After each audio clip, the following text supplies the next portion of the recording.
é natural que a gente, com a idade, a gente vá tendo uma diminuição da capacidade de memória. E eu acho muito importante, porque as pessoas acham que uma excelente memória é aquela pessoa que não esquece nada. Não é bem assim. Porque olha só, imagina se você não tivesse esquecido nada desde o primeiro dia da sua vida até hoje. Não tinha mais espaço para entrar nenhuma informação nova. Então, assim, esquecer coisas é necessário para que a gente possa adquirir novos conhecimentos. Senão você viveria até, por exemplo, 10 anos, entupiria seu cérebro de informação e nunca mais ia se renovar. Então você ia ficar só com aquela informação. Então é necessário que a gente esqueça coisas, porque tem gente assim, esqueceu uma coisa e fica apavorado. Calmantes, de fato, levam à perda de memória. De memória. Porque tem gente que tem problema de atenção e concentração e acham que tem problema de memória. Por exemplo, uma pessoa que tem déficit de atenção, ela chega sempre dizendo que tem problema de memória, mas não tem problema de memória.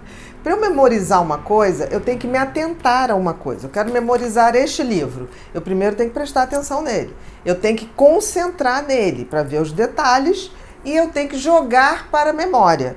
Se eu não me atento e não me concentro, eu não vou para a memória. O grande problema do TDAH é que ele falha na atenção e na concentração. E aí ele não chega nem a memorizar. Então ele não tem problema de memória. Ele tem problema de atenção e concentração. Tá? Por exemplo, uma pessoa que tem demência, começa a perder memória por idade ou por uma doença degenerativa, como é o Alzheimer, como é a demência de Pique, ou a demência senil da própria idade, aí a gente vai ter problema de memória, porque aquela pessoa já tem uma memória guardada, feita, tá? Ela concentrou, ela teve atenção, ela jogou para a memória. Tá? Para ali, para o sistema de memória, ali, sistema límbico, ali no hipocampo, que é a região onde você tem a memorização. Ela ali armazena. Na hora que ela vai perdendo a memória, ela vai apagando as memórias mais recentes, porque as mais antigas já estão mais cristalizadas. Entendeu? É quando a gente fala assim, o vovô começou a ter problema de memória, você chega lá e fala assim, almoçou o quê, vô? Não, ninguém me deu almoço hoje. E ele almoçou tem 1 hora, entendeu? Então ele começa a ter brancos na rotina, na memória recente.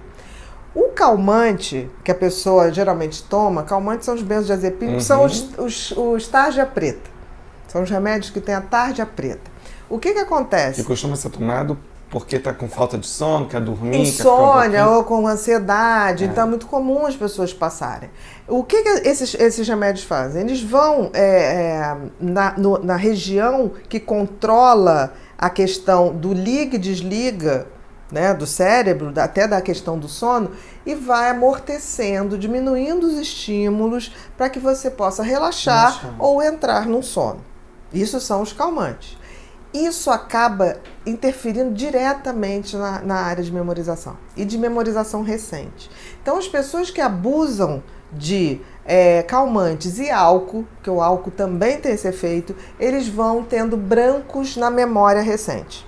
Então, por isso que, por exemplo, uma pessoa bebe muito, o que acontece? No dia seguinte ela não lembra que ela fez o vexame no final da festa, que ela chorou. O calmante é idêntico. O pior ainda, porque tem pessoas que usam calmante e bebem. Então isso abre um buraco naquela memória. São reversíveis? Por exemplo, a pessoa se hoje parar e falar assim, eu vou aos poucos largar isso, é totalmente reversível.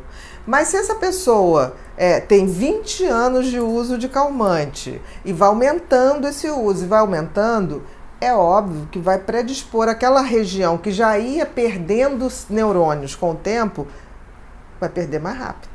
Então não tem como. Existe essa relação? Existe. E o que me preocupa mais hoje em dia não são os calmantes.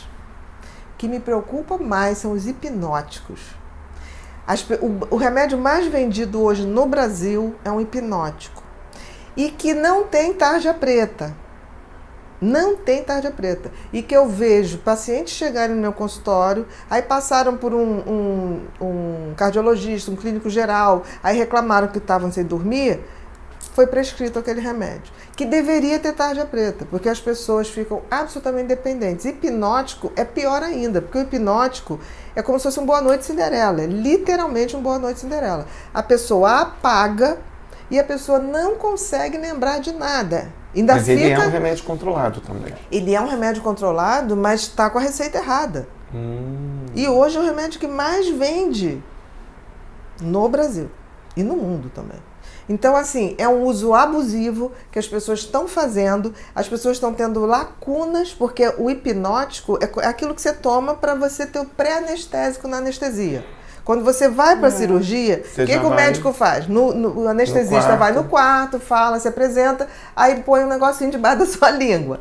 Você olha para a pessoa, muito bem. Daqui a pouco você acorda voltando da anestesia. Você já não lembra de nada. Então esse é o pré-anestésico, que a gente chama de pré-anestésico.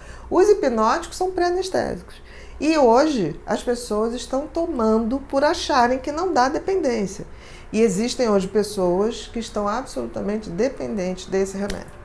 Isso é muito sério, né, Bia? Exatamente. Muito que obrigado, é a substância Zolpidem. É o Zolpidem. Não é o nome comercial. Que aprofunda, não aprofunda, faz você quase que... Você desliga. É como se você entrasse num coma, né?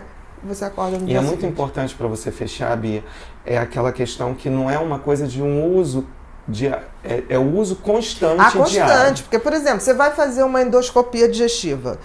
Você faz um hipnótico para que você possa fazer um exame tranquilo, não tem problema nenhum, deve fazer. Agora, fazer disso um método para dormir todos os dias, além de criar uma dependência muito forte, que depois vai dar um problema difícil de ser retirado, você vai comprometer a sua memória de uma forma que você vai ter buracos que talvez você nunca mais recupere. E se a gente lembrar que a nossa vida é um acúmulo de experiências, se as minhas experiências vão sendo apagadas, eu estou apagando a possibilidade de me refazer, de me fazer melhor, porque eu estou com buracos na minha existência.